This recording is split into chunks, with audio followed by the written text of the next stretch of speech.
За төрийн өмчийг хувьчлах, үндсэн чиглэл батлах тухай улсын хурлын тогтоолын төсөл орж ирж байна. За өнөөдөр 12 дугаар сарын 23 шинэ жил болтол 7 хоногийн хугацаа үлдсэн. За тэгээд яг ийм бас олонний анхаарал сарнитсан ийм цаг үед бас их чухал тогтоол орж ирж байна. За тэгээд энэ тогтоолын төслийн товч танилцуулгатаар байгаа ганц нэг тоо баримтыг та бүхэнд уншиж өгье. Төрийн өмчт компаниуд нь 2024 оны жилийн эцсийн тайланд нийт хөрөнгө 59.4 их найд төгрөг буюу дотоодын нийт бүтээгдэхүүний 74.3%, нийт орлого 26 их найд төгрөг буюу дотоодын нийт бүтээгдэхүүний 32.5% гэсэн байна. Өөрөөр хэлбэл өнгөрсөн хугацаанд ардчилсан нам энэ Монголын эдийн засагч ерөөсөө тэр чигтээ төрийн эрх мэдэлд очичлоо. Манайд ер нь бол хувийн хвшил гэж байхгүй. Ерөөсөө юм төрийн эдийн засаг болчлоо гэд яриад байгаагийн одоо бас нэг тод илрэл энэ тоонор. Тэгээд одоо ер нь үндсэндээ ямар нөхцөл байдал үүссэн бэ гэхлээр сүүлийн 10 гаруй жилийн туршид энэ эдийн засаг дахь төрийн оролцоо нэмэгцээр энэ төрийн өмчт компаниудын байр байдалд анхаасаар үндсэндээ бид 90 оны тэр нөгөө шилжилт хийх цаг мөчтөр бас очсон байгаа. 90 онд бид ерөөсөө ямар ч одоо хувийн өмчгүй нийгмээс яаж хувийн өмчтэй болох тэр том шилжилтийг маш одоо өндөр үнэтэйгээр хийсэн шүү дээ. Гэтэл өнгөрсөн хугацаанд одоо ингээд буцаагаад нийгэмчилсээр байгаад одоо эргээд бараг тэр нөхцөл байдалтай очсон байна гэж дүгнж болохоор байна. Тэгэхээр бид одоо энэ өмч хувьчлал дээр өмнөх алдаа дутагдлаад автахгүй аль болох одоо юу гэдгийг иргэдийн оролцоог хангасан эн чинь бараг баялагын одоо өмчийн дахин хуваарлт явах гэдэг шүү дээ. Тэгэхээр энэ чинь ийм шудраг эсийг баримталсан ийм одоо цогц бодлого хийхгүй бол зөвхөн нэг үндсэн чиглэл гээд нэг хэдэн компани жагсаалт оруулж ирээд тэгээд түүгээрээ явчих бас болохгүй байр байдал үүсээд байна гэдгийг бас хүмүүс хэлээд ах шиг байна.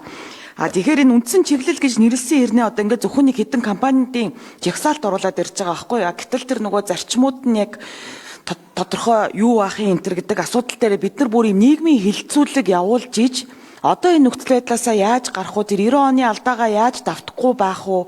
Ер нь бидний одоо тэр худалдаа авагч нь хаана байна? Инээ тэргээд маш олон асуудлыг бас ярмаар байгаа даа. За тэгээд хоёр асуулт. Нэг нь бол одоо биржээс асуумаар байна. Биржээр олон нийтэд нээлттэй арилжна гэд 18 компани жагсаалт оруулж ирсэн байна л да. Тэгээд би энэ 18 компанийх нь өөрийнх нь хөрөнгийг нь зүгээр тооцоолж үзлээ.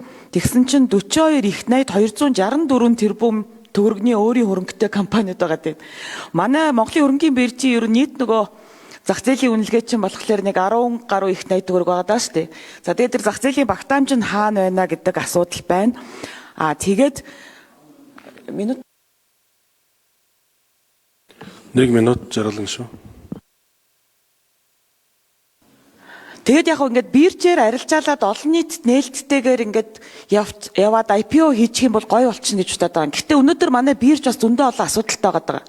Цөөнх хувьцаа эзэмшигчдийн эрх ашиг хангахгүй нөгөө алдарт ихтлгүүрийн кейс байж гин тийм ээ. Дээрэс нь болохоор нөгөө цаг тухайд нь тайлангаа өгдөггүй компаниуд маш олон байгаа. Гих мэдчлэн одоо бирж дээр байгаа маш олон асуудлууд байгаа. Тэгэхээр энэ асуудлууд дээр одоо нөгөө биржийн шинэ удирдлага ямар байр суурьтай байна тэрийг бас сонсомоор байна. Хоёрдугаарт санхүүгийн зохицуулах хороо одоо энэ дээр одоо энэ цөөхөн хувьцаа эзэмшигчдийн эрх ашигыг яаж хангаж байгаа одоо энэ өнгөрсөн хугацаанд бид нар зөндөө олон асуудлууд ярьсан. Ямар одоо ахис дэвшил гарч байгаа тал дээр бас нэг тайлбар хиймээр байна. За мөн аудитаас хүн байгаа юу? Энэ нөгөө жагсаалтанд орсон компаниуд дээр аудитын тайлангууд юу н ямар байр байдалтай байгаа хичнээн хувь дээр нь хязгаарлалттай дүгнэлттэй байгаа гэдэг асуулт. За эхлээд бямцах сай дараа нь бирж, аудит. Засгийн газраас бас хариулах хэрэгтэй. Энэс санхүүгийн зохицуулах хороо хариулъя. За 3 номер. За жаргалын гишүүн бас чухал асуулт хөндөж байна. Юу бид нар чи одоо ингээд 7 хоногийн дотор шинэ жил болох жоохт энийг хурдан хилцүүлээд хурдан батлах зорилго байхгүй. Хэлэлц хэсгийг шийдүүлээд тэгээ ажлын хэсэг байгуулад за одоо бид нэр аль болох одоо нөгөө нийтийн өмчийн тухай хууль компанийн засаглал ил тод үр ашиг нэмэгдүүлэх тухай хууль төрийн өмчийн компаниудын энэ хуулиудаа батлахтаа үүнтэйгээ зэрэгцүүлээд ингээд хамтд нь хаврын чуулганаар ингээд маш сайн ярьж байгаад ажлын хэсэг байгуулж байгаа гадна дотны туршлагаа судалж байгаад энэ төрийн өмч компаниудаар очиж ажиллаж байгаад ингээд энэ үндсэн чиглэлийг батлаад өгөөч гэж оруулж ирж байгаа. Улсын их хурлаас нэг оруул гэсэн учраас оруулж байгаа. Тэгээд одоо яаран сандраа одоо юу гэдэг шинжилээд алимдуулаад нэг уламжлалт хардлагын дагуу одоо хурдан батлуулах гэсэн зүйл зорилго санаа авах байхгүй. Та бүхэн зөв ойлгороо. Тэг нээлттэй хаврын чуулганаас ахын нилээсээ одоо бөөсийн төвж агаад усын шүүсийн шахаж агаад батлаад өгөрөө гэж та бүхэн хүсье. Энэ нөгөө нийт өмчийн асуудал дээр би түрүү хэлсэн 2001 оноос хойш биш 91 оноос хойш нийтдээ 2000-ад аж ахуй нэгжийг хөвчлээд эндээс 280 тэрбум төгрөгийн орлого олжээ.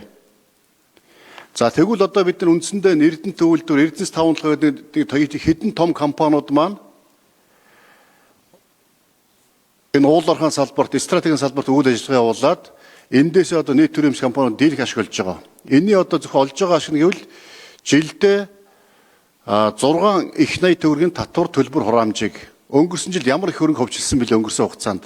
Тэгвэл тэрнээс 280 тэрбум л олж ирсэн бол 6 их 80-ийн одоо татвар төлбөр хураамжийг улсын төсөвт орж түүгээр нь хүүхдийн мөнгө цалин тэтгэвэр тавьж байна. Төрдөө бас тийм нэг их 80 төгрөгийн одоо ноогдол ашиг жил болгон нэг их 80 төгрөгийн ноогдол ашиг өгч байна. Энэ талаас харах юм бол бас хэдэн компаниуд гайгүй ажиллаж байна. Ашиггүй ажиллаж байгаа, алдагдaltaй ажиллаж байгаа компаниуд байгаа. Тэн дээр бид өшөө сайжруулах ёстой. Энэ дээр та бүхэн бас нэг бодлого чиглэл гаргаад өгөөсөө. За мөн одоо хөрөнгийн аваад үзэх юм бол зөвхөн Эрдэнэс таванлага компани хөрөнгө нь өөрөө тийм үү лиценз нь тэр үнэлгээ нь 20 их 80 төгрөг. 20 их 80 төгрөгээр үнэлэгдэж байгаа хөрөнгө нь. Иймэрхүү байдлаар одоо ингээд нийт хөрөнгө гэдэг одоо юу гэдгийг дотоодын нийт бүтэц хэдэн хувьтай тэнц хөрөнгөтэй болцсон байж таа гэд энэ цаатал нэг иймэрхүү ганц хоёрхан том компаниудаар явж байгаа нэг хөрөнгүүд л байгаа шүү. Тэгээд бусдаар төрийн эмч компаниуд олон орнд байгууллаа. Төрийн эмч компаниуд хувийн хвшлийн орон зайг булааж ижлээд ингээд төр дангаацсан төрийн эмч компаниуд нь олон болцсон зүйл биш ээ. Энийг бас та бүхэн бас дахиад наривчлаарах юм бол харагдах байхаа гэдгийг бас хэлье. За мөн одоо ялгаа байхгүй энэ хувьчлах байгаа хөрөнгийн чинь хөрөнгөнд хэд байждаг бас яг мушгигдсан байдлаар асуудаж шүү. 40 хэдэн их 80-ийн хөрөнгөтэй гэж байгаа боловч би түрүү хэллээ шүү дээ. 2.4 их 80-ийн орлого олно гэж ярьж байгаа боловч 2.5 их 80-ийн үүнийх нь Эрдэнэс таванлага Эрдэнэ төвлөрд нь 2.2 их 80-ийн одоо нөгөө хувьцаа гаргана гэж байгаа. Энэ бол хууль заасан дагуу оруулж ирж байгаа. Гэхдээ гарц гаргалгаа та бүхэн гаргаад өгвөл хэрэгжих бах тэгэхгүй бол хэрэгжиж байгаа бололцоог олон жил явцсан. Ийм байдлаар энэ хоёр компани хөрөнгө гэх юм бол наад 40 их 80 дэч нэг үндсэндээ дийлэнх нь энэ хоёр компани хөрөнгө болоо явчихна. Үлдсэн одоо тэр 34-өөс 49%, зарим компанид 51%, 66% хувьчлах байгаа энэ компаниудын хөрөнгө одоо юу гэдгийг хувьчлах байгаа олгож байгаа орлогоос нэг тийм давсан зүйл байхгүй болов. Энийг бас та бүхэн сайн нэгтэлж үзээсэй. Энэ дээр бас нэмээд манай цэнгэл даргаас хариулаад өгөөсэй гэж төгсөж байна. За эхлээд хөрөнгийн бирж, дараад нь санхүү зохицуулахаар, дараад нь аудит, дараад нь цэнгэл дарга.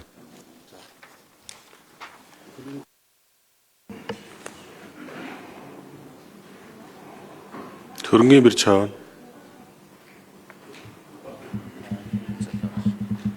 Нэг номер төрсөж.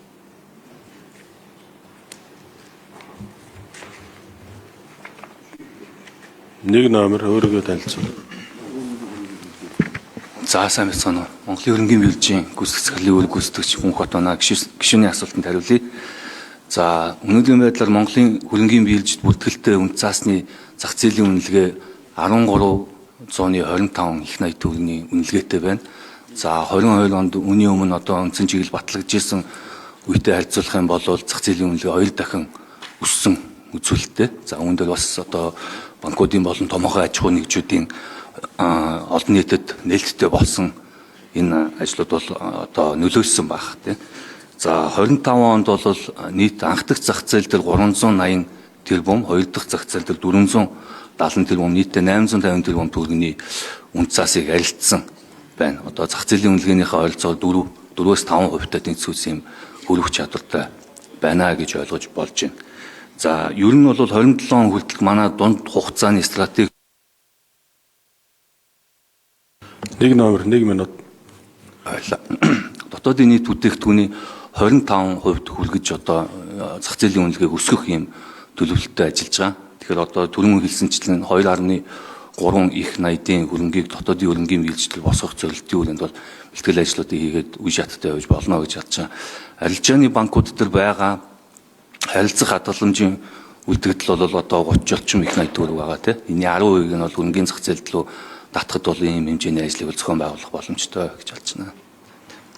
За засаглалын хувьд түрүүн асуусан хөрөнгийн биелж анх IPO хийхдээ нийт үнэлгээ нь 6 тэрбум төгрөгийн үнэлгээтэй үүнээс одоо 34% нь буюу 11.9 тэрбумыг олон нийтээс татсан.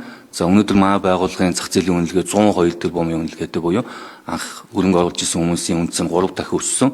За мэдээллийн дод байдал хугацаа тайлгналууд дээр бол олон улсын түвшинд хүрэхээр ажиллаж явж байгаа. За баярлалаа.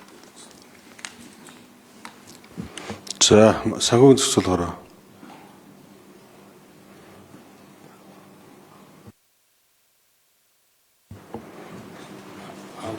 Аудит төрийн өмчөөр 2 номер.